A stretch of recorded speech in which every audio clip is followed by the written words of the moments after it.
Hello, you guys. Welcome to another video.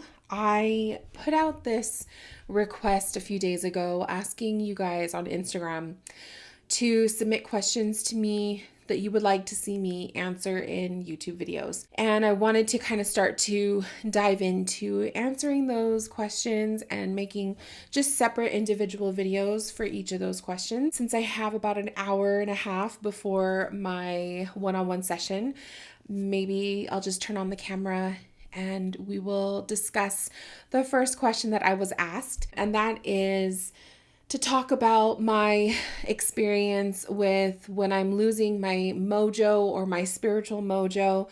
How do I deal with it and how do I reinvent myself? So, if that sounds like something you would like to listen to, if this sounds like something you would want to see if you can get some advice or some guidance for yourself as well, maybe you are going through a moment where you are just not feeling connected with your spiritual practice or just not connected with your spiritual business or any kind of interest that you've had, and maybe you're looking for some answers or some inspiration, you may want to listen because this is definitely something that I have gone through multiple times. So that said, grab yourself something to drink and let's get into this.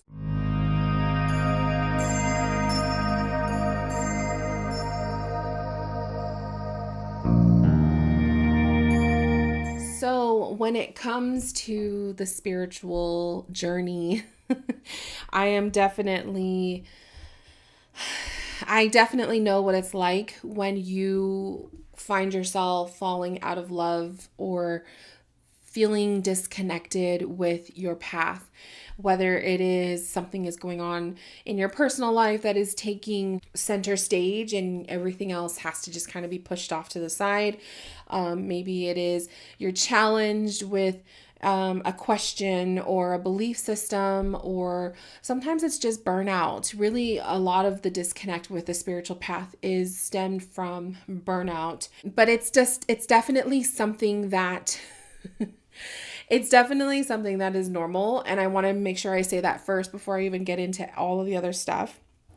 Is that if you are experiencing this right now with your spiritual practice, that it is normal. This is something that many of us go through. So I just kind of think it's important, as at least for me, to discuss it. And I've openly discussed it before.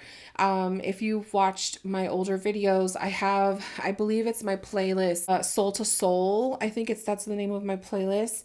I kind of go into a little bit more deeper topics of discussion, and I'm pretty sure I have at least one of my gaining my tarot mojo back.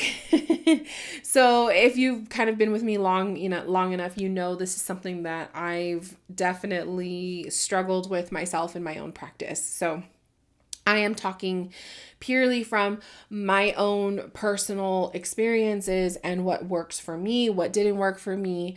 So just please keep that in mind as you are listening. I am not speaking on behalf of everybody else. This is just purely from my own personal experiences. Well, losing the spiritual mojo.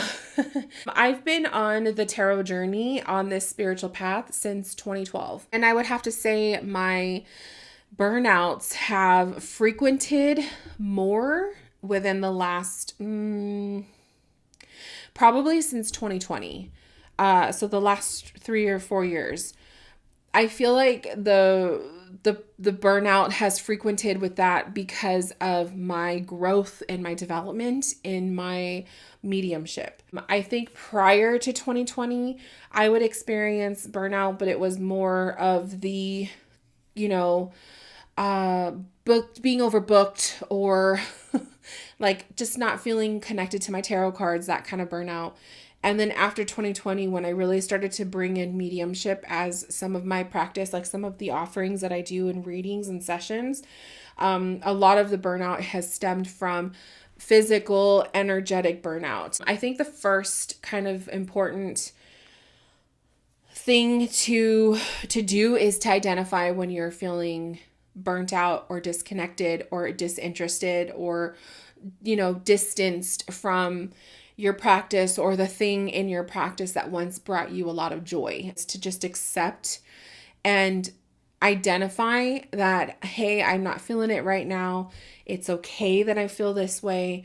Let's go into why I'm feeling this way and what can I do to kind of get myself out of it. You have to be patient. That's like a huge one. One, it's okay to feel that way.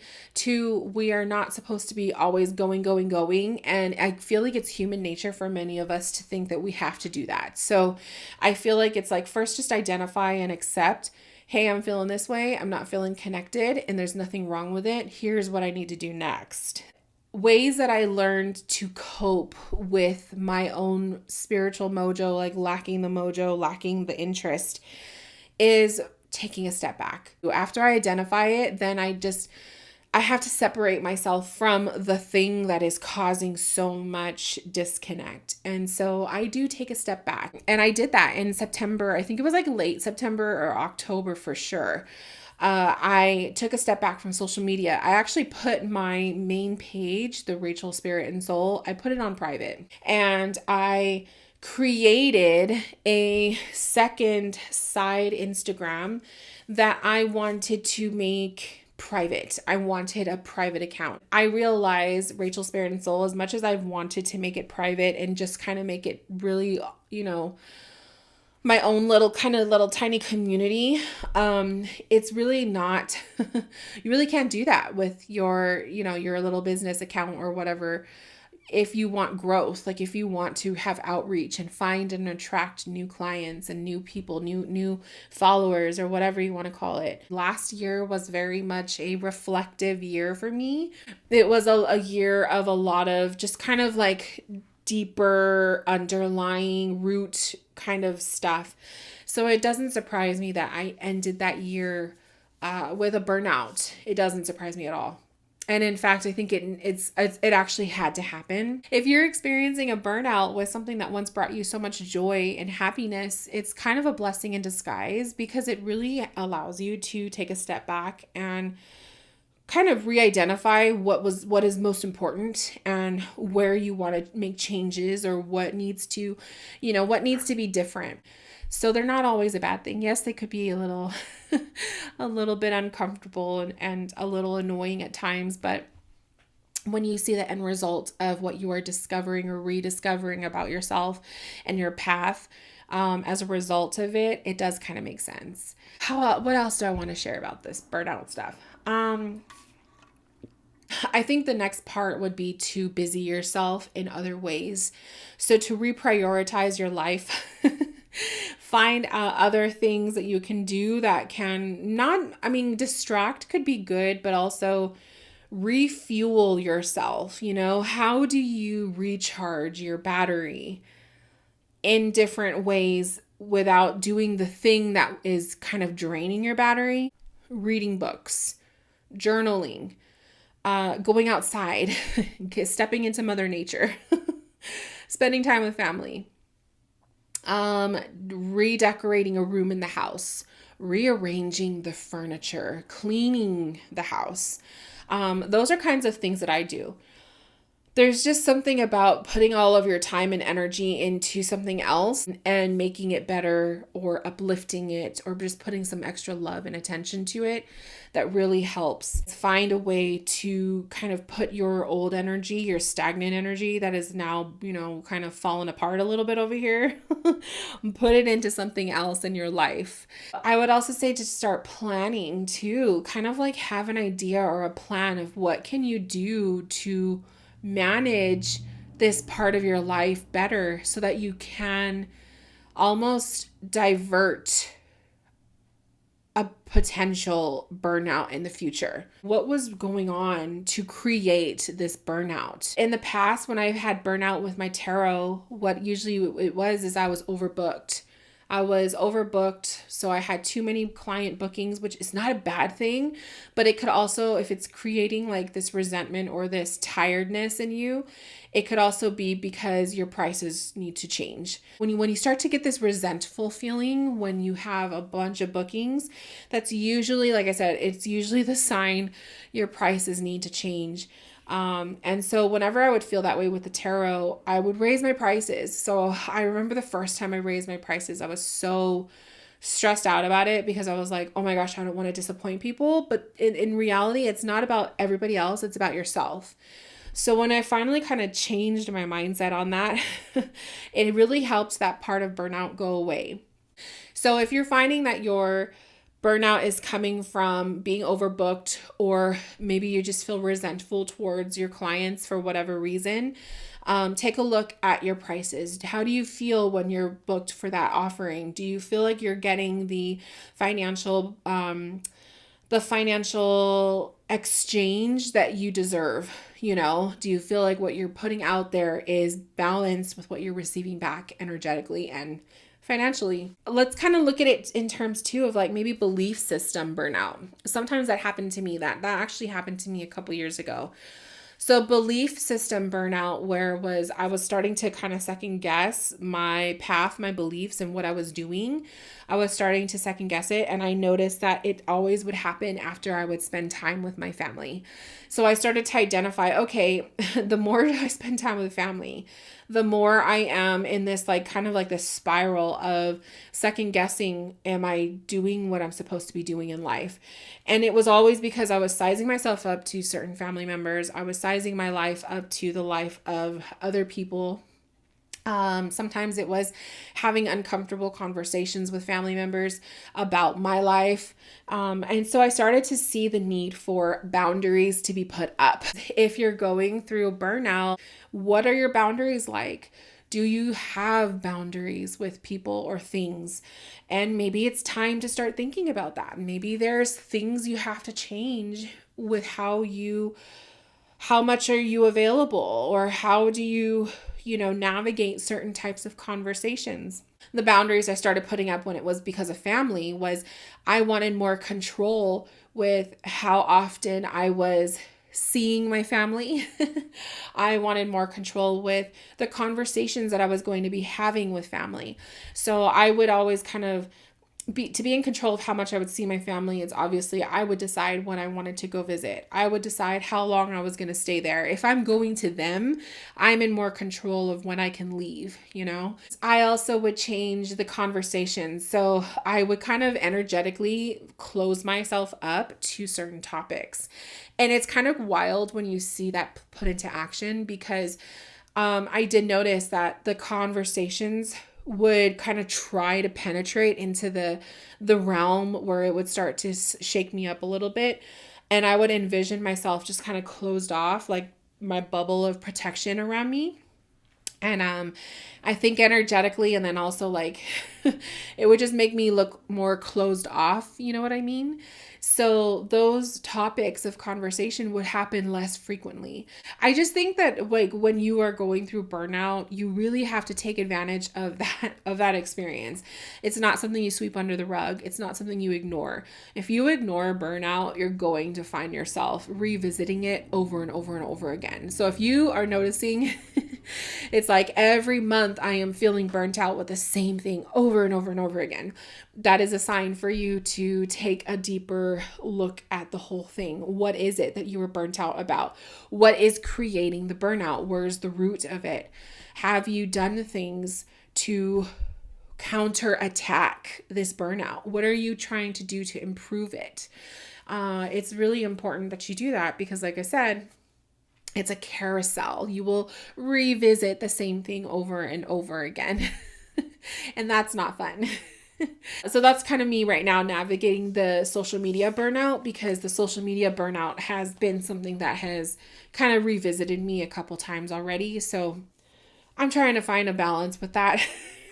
I know I can't entirely be off of social media if I want to have an online business, but I'm trying to navigate how much of my time am I devoting to that social media account? How often am I using it? So that's kind of goes into the last part of the question, which was, how do I reclaim or reinvent myself? Really, it was taking the step back from it, putting my public page on private kind of helped. It just kind of made me feel, and even though it really didn't do much, it just made me feel more in control. I think that's really what it is just wanting to have more control.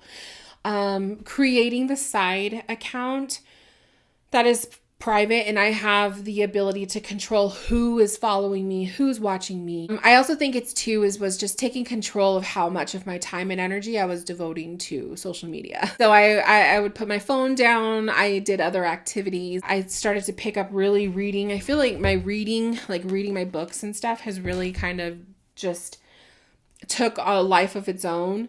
And then also it's just accepting that sometimes the path is just, sometimes you just need to give it a break. Sometimes you just need to tuck it away and, give yourself time to do other things.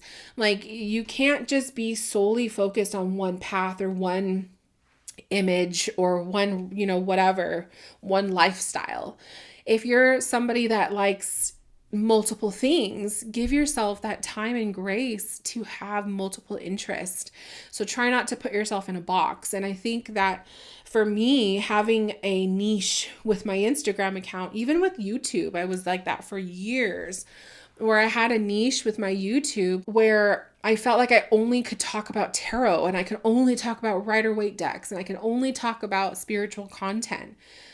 And then it was like, no, I have other interests. There's other parts of myself that I want to share with people. Sometimes I just want to turn on the camera and talk about life. Sometimes I just want to share with people what's going on in my everyday life, Really, it's as simple as giving yourself the permission to do other things and not just be stuck in this little box of having to be a certain way. So really try to take that time, I would say, is just identify what is blocking you, what is creating this burnout in you, and what do you have control over right now? That's a big one. When I talk to my mentor students, I always ask them to kind of write a list of all the things that they're feeling, about their struggle, and then I ask them to identify what do you have control over right now?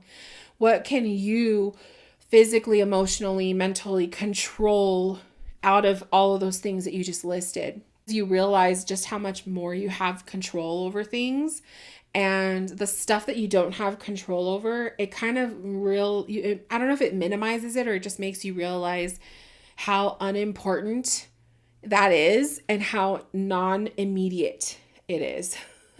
I guess that's just pretty much all I wanted to say on the topic. Reinventing myself or coming back from a burnout, from losing my mojo.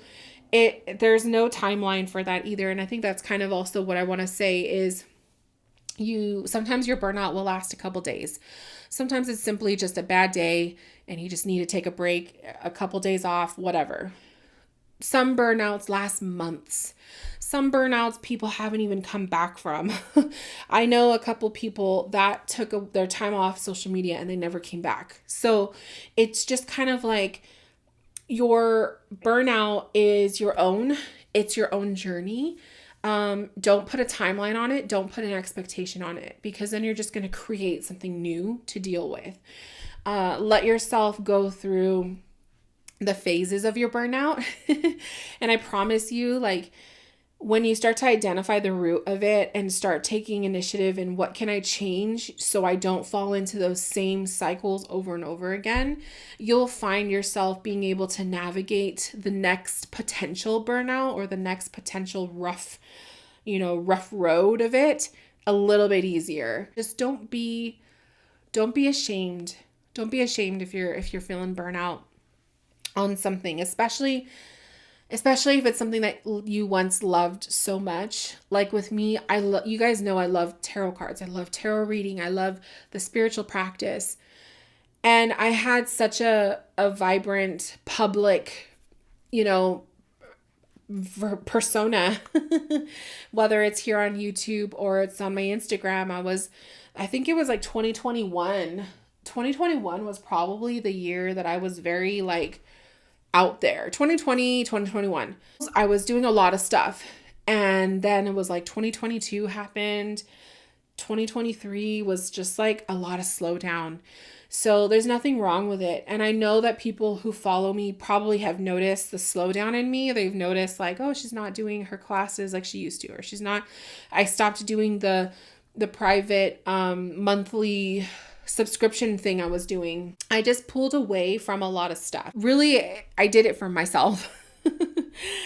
I did it for my own peace of mind because I was so busy. I feel like that's what it was. It was just I overbooked, I overworked myself with the private mentorships, with the private memberships, with my clients, with my everyday life, my personal life, Like I had to literally slow down. And the slowdown, like my burnouts were monthly, like a month in length, sometimes more. This last social media burnout lasted a good 2 months. I want to say it was September, October, and then in November, I started to kind of come back, but then you had the holidays. So I kind of really just laid low. So yeah, I'm literally not ashamed of it. I openly talk about it if people ask me. But it's because it's like, I know I needed that time. I know that I needed to take that little bit of a break, or else I wouldn't come back. Like if you don't give yourself that time and that break to reset yourself, you're going to have a hard time coming back. Or you'll come back, but it'll be very temporary because you're going to be hit with the second wave of it. Do what you need to do. Give yourself that time and patience and grace. Replan, reconfigure, restructure whatever the thing is, the business or the project, whatever it is. Take this time to redo it. I think of it literally as I'm talking, I'm thinking Mercury retrograde. You know how like when the planet is retrograde, it's a time to refocus, re-examine. That's really what a burnout is. It's a time for you to reconfigure what is not working for you anymore. It's a wake-up call from spirit. So, yes. I think that I am satisfied with everything that I just said. I hope that all of that makes sense. I literally, when I go back and edit this video, I hope it makes sense. But anyways, I'm going to have to end that because I do have a one-on-one session that is going to start soon. Thank you so much for allowing me to just kind of share a little piece of my heart with you guys and just allow myself to give you some guidance. I don't know if I really gave you guys guidance, but I hope that this helped. But anyways, I will talk to you guys soon. I will see you guys in my next video. I do have a few other questions that came through that I plan on answering. One of them is geared towards Rider-Waite decks, and I really, really I am well overdue for a Rider-Waite collection video. So I think the last one I did was like 4 years ago. And it's one of my most popular videos, believe it or not. I have like thousands. I think it's like in the double-digit thousands how many views I have on that video. So I think I'm well overdue and I need to create a new one. So I'm going to be working on that. That's going to definitely be a project because I have a lot of Rider-Waite decks. I think I have like 80. Pretty sure I have about 80 Rider-Waite decks. So that's going to be a project, but it will be coming, I promise. And until then, my loves, take care, take it easy, take it slow, and I will see you guys in my next video very, very soon. Bye, guys.